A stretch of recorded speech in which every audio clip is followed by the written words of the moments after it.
Nakalabas na sa ospital si Senior Inspector June Abrazato, ang aide-de-camp ni DILG Secretary Jesse Robredo na tanging nakaligtas sa plane crash. Panay raw ang hingi nito ng paumanhin sa pamilya Robredo. Apela naman ng kanyang mga kaanak, huwag sanang sisihin si Abrazato sa hindi pagkakaligtas kay Secretary Robredo. May news to go si Mark Zambrano.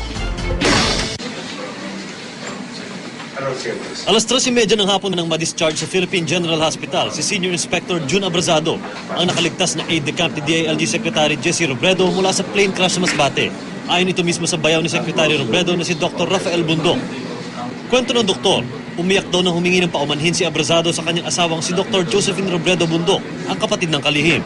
Ayon pa raw kay Abrazato, yakap niya raw si Secretary Robredo nang bumagsak ang eroplano at sa ganoong lagay raw sila parehong nawalan ng malay.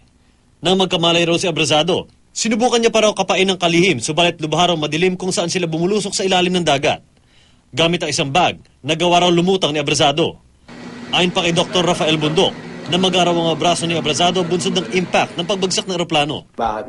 Ikinalungkot naman ng mga kapatid ni Abrazato na ang kanilang kuya raw ang umano'y nasisisi sa gitna ng pagkakaligtas niya mula sa bumagsak na eroplano at sa bigong pagkaligtas si Robredo at mga kasamang piloto.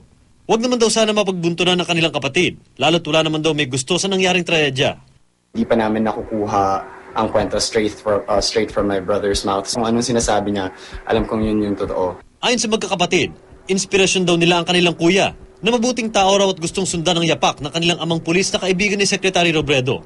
Alam ko kung gaano siya ka-dedicated sa trabaho niya at bilang aide ni Robredo, alam ko ginawa niya yung makakaya niya talaga para ma-save si Secretary. Sana respeto na lang din na parang hindi ba sila masaya na may nag-survive. Mark Zambrano, GMA News.